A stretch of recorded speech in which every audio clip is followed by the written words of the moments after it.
like we're gonna Yeah, just continue with the Skywalkers. yeah. I don't.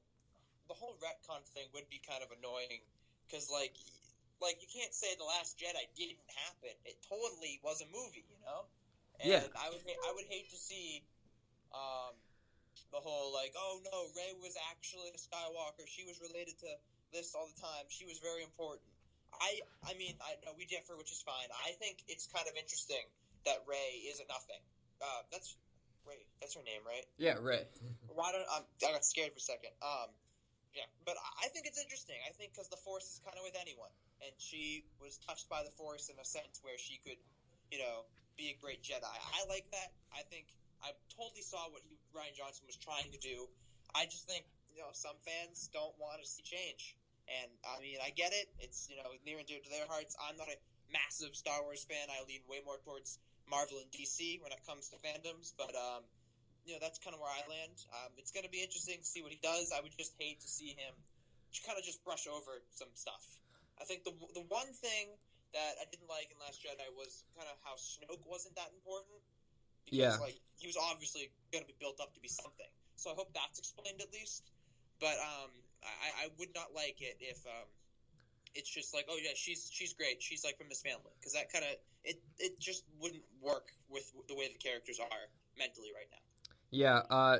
With Ryan Johnson's movie and all that, the my biggest complaint about it was it's a movie with Star Wars characters in it. That was he did not make a Star Wars movie. Even the littlest of critiques I had was remember the original movies and we had the transitions of like a fade or like a circle around in between scenes.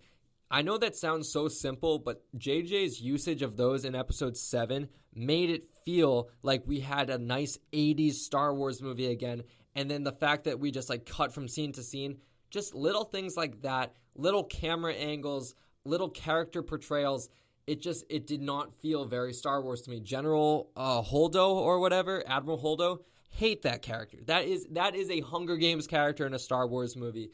Rose, Jurassic Park lady. garbage. Yeah. Yeah.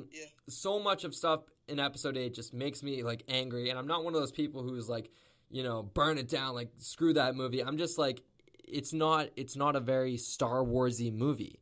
And so I'm looking forward to JJ taking back reins of the franchise, wrapping it up nicely, and yeah, hopefully we can just like refocus the story right before we're ending the trilogy, and I hope he has free reign to do what his original vision was rather than continue on with Ryan Johnson's, because I loved a lot of the stuff he set up and it just didn't pay off. One of my bigger complaints too was the portrayal of Luke. That is not Luke Skywalker. That is someone writing Luke Skywalker as grumpy and dark. I don't want to go off on a Star Wars tangent, but the Luke I know focused on redeeming his father for 3 years, even after watching his father cut off his own hand. He would not just become all gloomy and depressed if one of his pupils turned to the dark side. That's not the Luke I know. Star Wars tangent over. Don't want to get too crazy about it. Yeah, we'll have We'll have plenty more weeks with a lot more news to get into all things Star Wars. We can always revisit the Star Wars movies coming up. It would be very fun to revisit The Last Jedi, but nonetheless, we did have another trailer from the past week, and that was for the live-action Lion King. This comes from CBSNews.com. Disney has released the first full-length trailer for the upcoming live-action, heavy quotations on that, it's all CGI, Lion King movie, which is expected to smash box office records with an all-star cast. Scar, the villain, voiced by Chiwetel Ejiofor, narrates the powerful trailer, which gives fans the first up-close look at the CGI magic used to bring the animal kingdom to life. The film is set to premiere on July 19th, 25 years after the original film was released. Mike, the Lion King remake is getting a lot of love for bringing us back to our childhood, but it's also spurring some controversy because it seems like it's just going to be a shot-for-shot remake. What are your thoughts? Say something right now. The whole bringing us back to our childhood thing, I think, is kind of dumb. Just go back and watch the original one. It's there. It's a masterpiece. I'm getting kind of tired of these live-action Disney remakes. I think they're cash grabs. Personally, I think that's all they are. There's no artistic merit in a lot of them. They're all kind of garbage, in my opinion. I think this is a lazy way to make some money. I don't know. Like all it's doing is tugging on people's nostalgia to go see this movie when they could be making new ideas instead of just being lazy with what they're doing. So that's kind of where I'm coming from. There was a good YouTube video I watched, kind of like showing how all of the character was sucked out of this movie. It's not live action. It's just the same thing with some different actors doing it. I don't know. Like, I'm sure like kids are gonna like go and see it, and I'm sure people who are gonna be nostalgic for Lion King are gonna go see it. But I honestly don't care at all for this movie. I would just rather watch the original, beautifully animated Lion King instead of whatever this is going to end up being.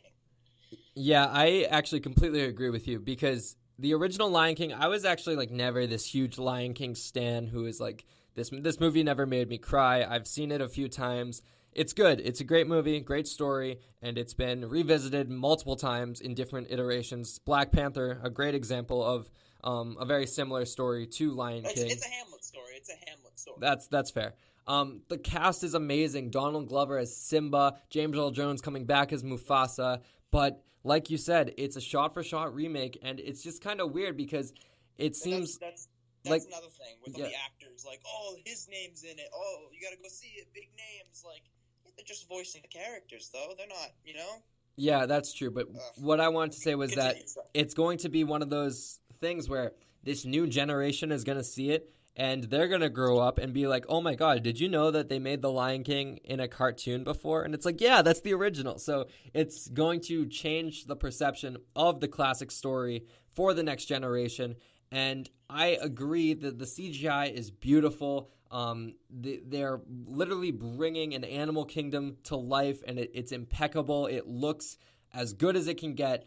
But if it's a shot-for-shot remake without a new take on the story, what's the point? And like you said, I'm gonna disagree. Not disagree, but kind of like as you say, all the animation's beautiful. Sure, it's technologically advanced, but I think when it comes down to it, those animals can't like show the personality that the animated original do. Like, I feel like it's. I mean, sure they have very talented voice actors, but a voice can only do so much. Absolutely. I do agree with that.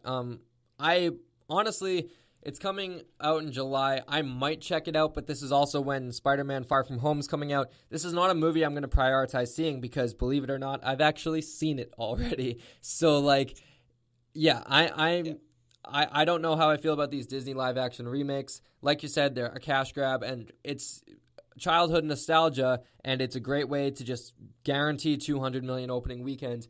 But yeah, I wish we would focus on more original stories, but that's just kind of how it is. It doesn't seem like Disney's doing that anytime soon, because Aladdin's coming out. Dumbo just came out. We already had Cinderella, Beauty and the Beast, Jungle Book. Like, this stuff's been happening forever, and now it just seems like they're dumping every single... Oh, The Lady and the Tramp one. And I think that's Disney Plus exclusive, so I got a feeling that maybe... That movie's been around for a little bit, and it kind of was garbage, so they're putting it on their platform so they don't have to spend a lot of money to put it onto the big screen. Yeah, I've also seen a picture going around that they're doing a Lilo and Stitch live-action movie. I don't is think that that's fake? Real. I believe that is fake. I think it's kind of like a parody of what's going on. Okay, yeah, that makes sense because that looks horrifying, and I hope they don't do that. Well, if it makes money, why not? Yeah, I mean, that does kind of seem to be the motivation. And after all, Disney does own everything, so. We're crapping on Disney right now, but I am very excited for Disney Plus because it's going to be fun to rewatch some of my favorite animated classics. Absolutely. And speaking of Disney, we're going to stick on the Disney umbrella, and we're going to talk a little bit about Marvel and their Phase 4. This comes from Screen Rant. This article details Marvel's plan for Phase 4.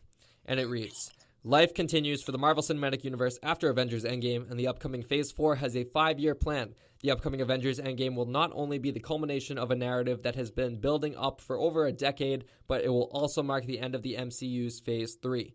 The film that will kickstart Phase 4 is Spider-Man Far From Home, to be released this summer. After that, the future remains slightly uncertain. Although there are a couple of films in pre-production, none of them have release dates yet, but we can rest assured as Marvel Studios does have everything planned for Phase 4, and they know how long they will cover in terms of years.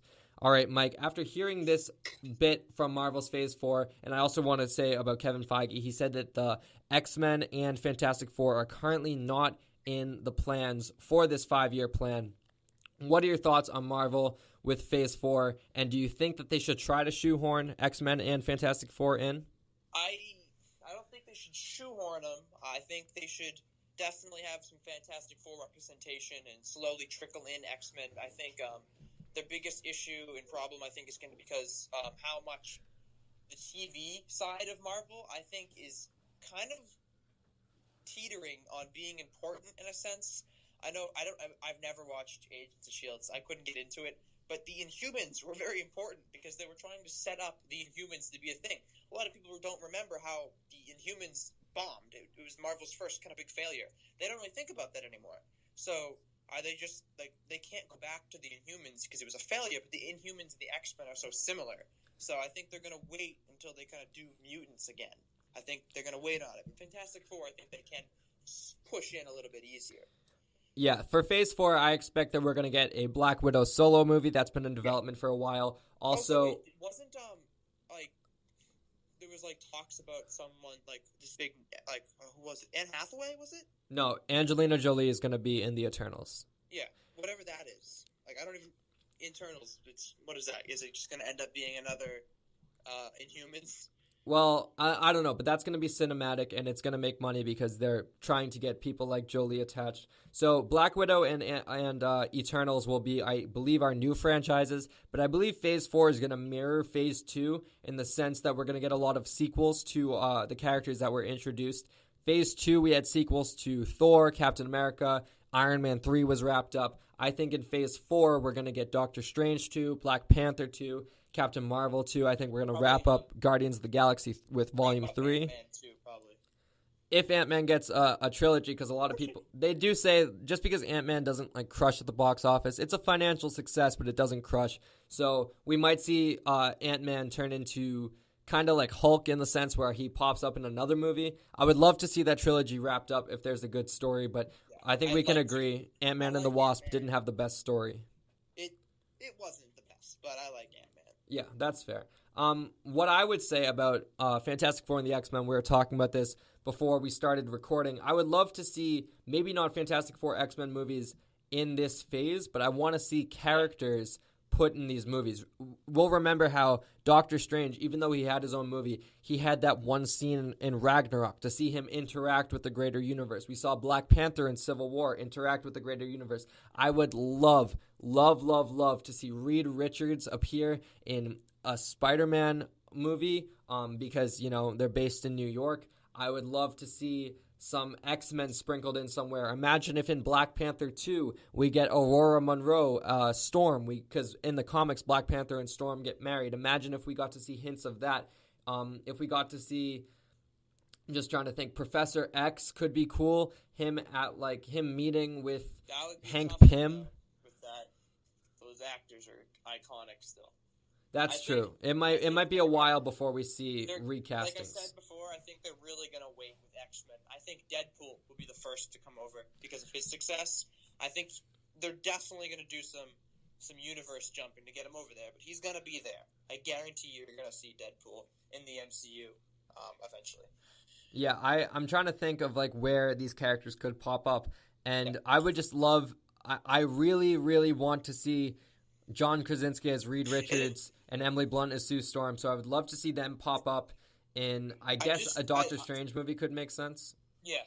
I just think the hardest thing is going to be getting, like I said, I know it's weird and it's kind of off topic, but like the X-Men are like kind of similar to what they were doing with the Inhumans. So I don't know how. They're just probably going to retcon the whole thing. They're probably going to say all the TV show isn't part of the MCU anymore. That's probably what they're going to do. Yeah, as they said it a while back when they brought Coulson back from the dead for Agents of S.H.I.E.L.D., Kevin Feige said that the TV shows react to the movies, but the movies don't react to the TV shows. So Kevin Feige said, as far as he's concerned, Coulson is still dead in the cinematic Marvel universe, and that's why we've only seen him send